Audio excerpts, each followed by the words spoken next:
Here's something that's going to mess with your head.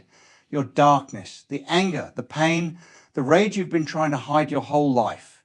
That wasn't your enemy. It was your bodyguard. Today, I want to talk to you about something most people get completely wrong. You've been told to suppress your dark side, to bury it, to pretend it doesn't exist. But what if I told you that darkness is the very thing that kept your light alive? You see, there's a reason you survived what you survived. And by the end of this, you'll understand why even angels, yes, angels are terrified of what you're becoming. Stay with me. Years ago, I met a man who seemed completely broken, divorced, bankrupt, barely holding on. And you know what saved him? Not positive thinking. Not meditation apps, his anger, his raw or ugly, unfiltered rage at how life had treated him. That rage got him out of bed. It pushed him to rebuild. And within 5 years, he'd created something extraordinary. I'll be honest with you, I spent years studying human behavior, reading people, watching how they succeed and fail, and the pattern kept repeating. The people who made it weren't the ones who eliminated their darkness. They were the ones who learned to use it. Here's the realization that changed everything for me. Your dark side isn't a flaw in your design, it's a feature. It's the security system that protects your potential when everything else failed. Most people run from their shadows. They medicate them, suppress them, pretend they're healed. But the chosen ones, they shake hands with their demons. They say, "Thanks for keeping me alive.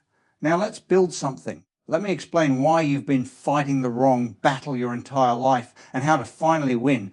Let me ask you something uncomfortable. When was the last time you were truly honest about who you are? Not the version you post on social media, not the polished, presentable you that shows up at family gatherings. I'm talking about the real you, the one with the rage, the jealousy, the dark thoughts you've never told anyone about. Some of you probably just felt your stomach tighten. Good.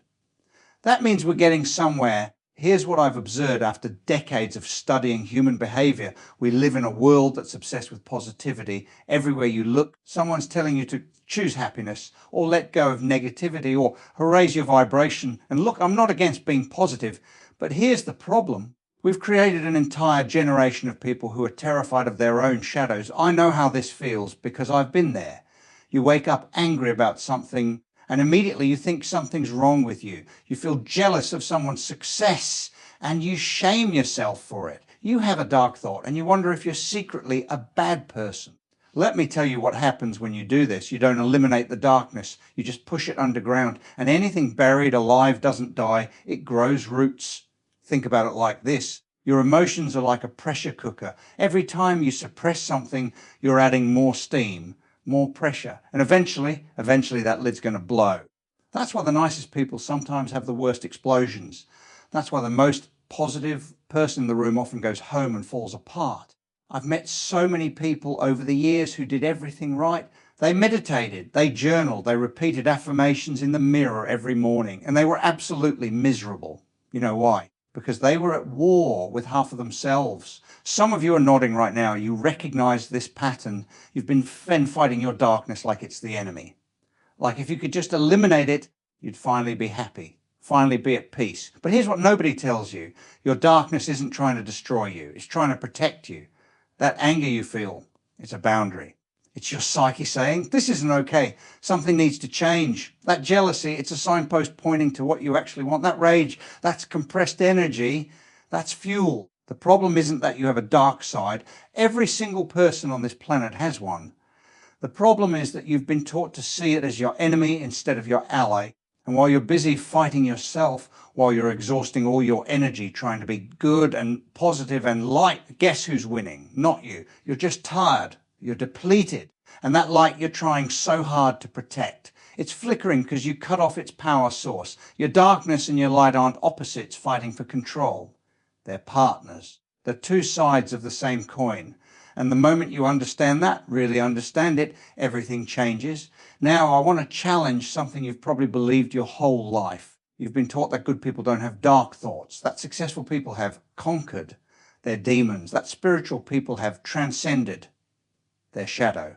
It's complete nonsense. The most successful people I've ever studied aren't the ones who eliminated their darkness. They're the ones who integrated it. They took that anger and turned it into drive. They took that pain and turned it into purpose. They took that fear and turned it into fuel.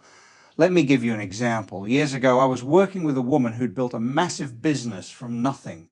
self-made, incredibly successful. And everyone around her thought she was so positive and enlightened. When we actually talked, she told me something interesting. She said, Allan, my whole empire was built on spite.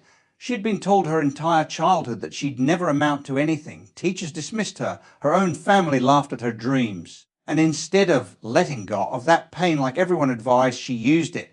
Every morning she woke up with something to prove. Every setback reminded her of everyone who doubted her. And that fuel, that dark, angry, spiteful fuel, drove her to build something extraordinary.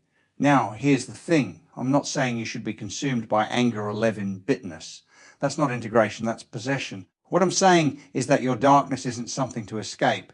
It's something to transform. Think about it like martial arts. In jiu-jitsu, you don't fight against your opponent's force. You redirect it. You use their energy against them. Your darkness works the same way. You don't fight it, you redirect it.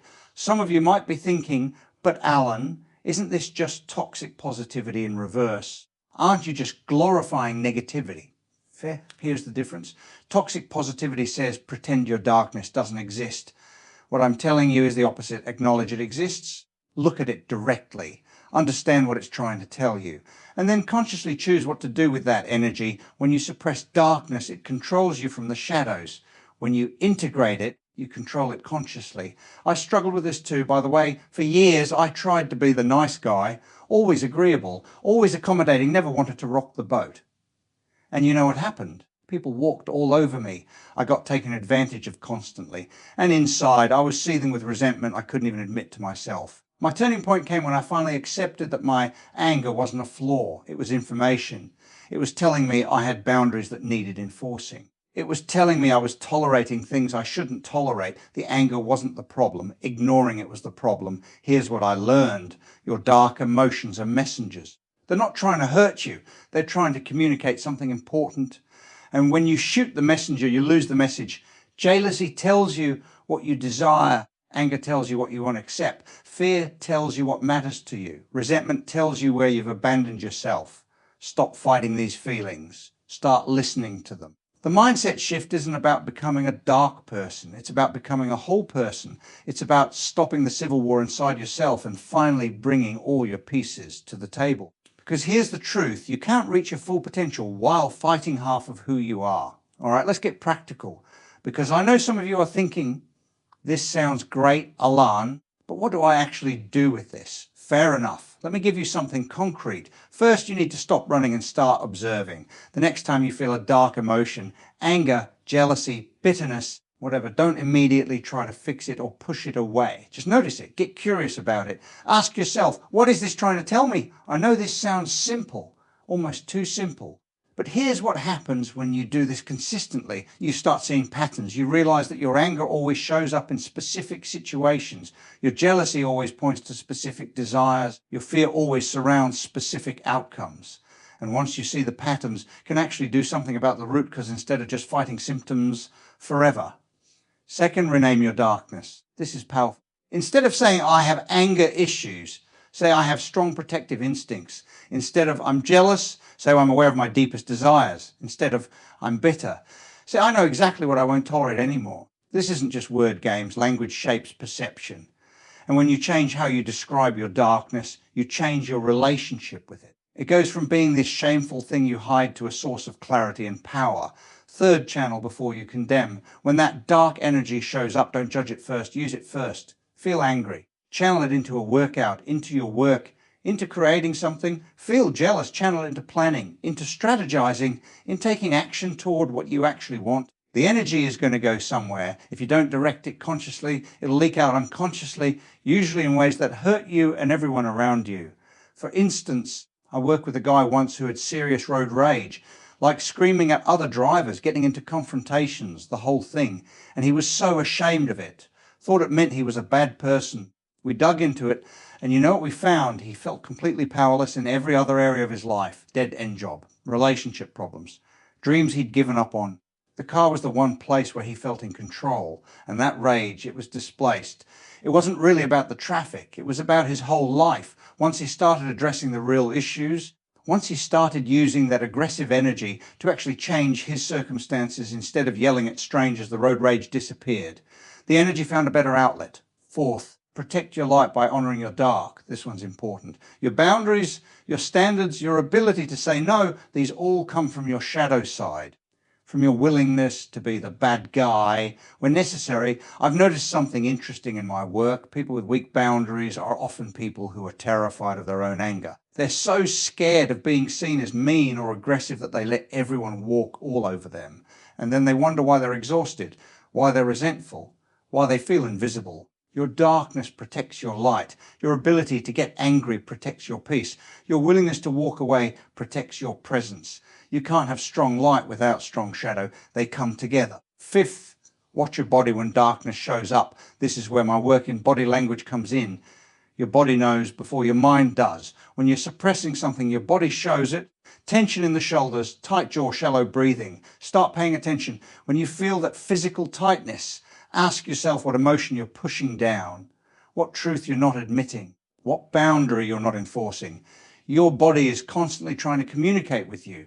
Most people are just too busy fighting themselves to listen. Here's what not to do.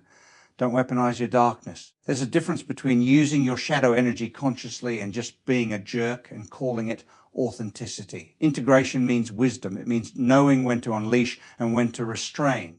It means having access to your full range of emotions while still choosing your responses thoughtfully. Some people hear this message and think it gives them permission to blow up at everyone, be selfish, or act without consequences. That's not integration. That's just being unconscious in a different direction. The goal is wholeness, not darkness, not light, both together, under your conscious direction. Now, let me be honest with you. This isn't easy. I'm not going to stand here and pretend that integrating your shadow is some quick fix you can do in a weekend. It's hard. It's uncomfortable. It requires you to look at parts of yourself you've been avoiding for years, maybe decades. Some of you have been at war with your darkness for so long that you don't even remember why you started fighting. The battle just became automatic, and stopping, actually putting down your weapons and facing what's there, that takes courage most people don't have. I've seen people get to the edge of this work and turn back. It's too scary, too vulnerable. They'd rather keep fighting a war they're losing than face peace they don't recognize. And look, I get it. There's safety in the familiar, even when the familiar is killing you. At least you know what to expect. But here's what I want you to understand. Every single person who's made a real transformation in their life, everyone had to go through this. They had to stop running, stop fighting, turn around and face the thing they were most afraid of. And you know what they found? It wasn't the monster they imagined. It was usually just a wounded part of themselves that needed attention, a scared part that needed compassion, an angry part that needed to be heard. Your darkness isn't your enemy. In most cases, it's your younger self. It's the part of you that got hurt and learned to protect itself the only way it knew how. Fighting that part is like fighting a child. You're not going to win. And even if you did, what would you win? Let me tell you about someone I'll never forget. He was a veteran. Lots of trauma, lots of anger. Everyone in his life had given up on him because he was so difficult, so volatile. But when he finally stopped fighting his shadow, when he finally sat with the pain instead of running from it, he broke down crying. And through the tears, he said something that stayed with me. He said, "I've been fighting myself my whole life, and I'm so tired. That's what this war costs you. Energy, vitality, life. You're not just fighting emotions, you're fighting parts of yourself. And it's exhausting. The bravest thing you can do is stop fighting. Look at your darkness with curiosity instead of fear.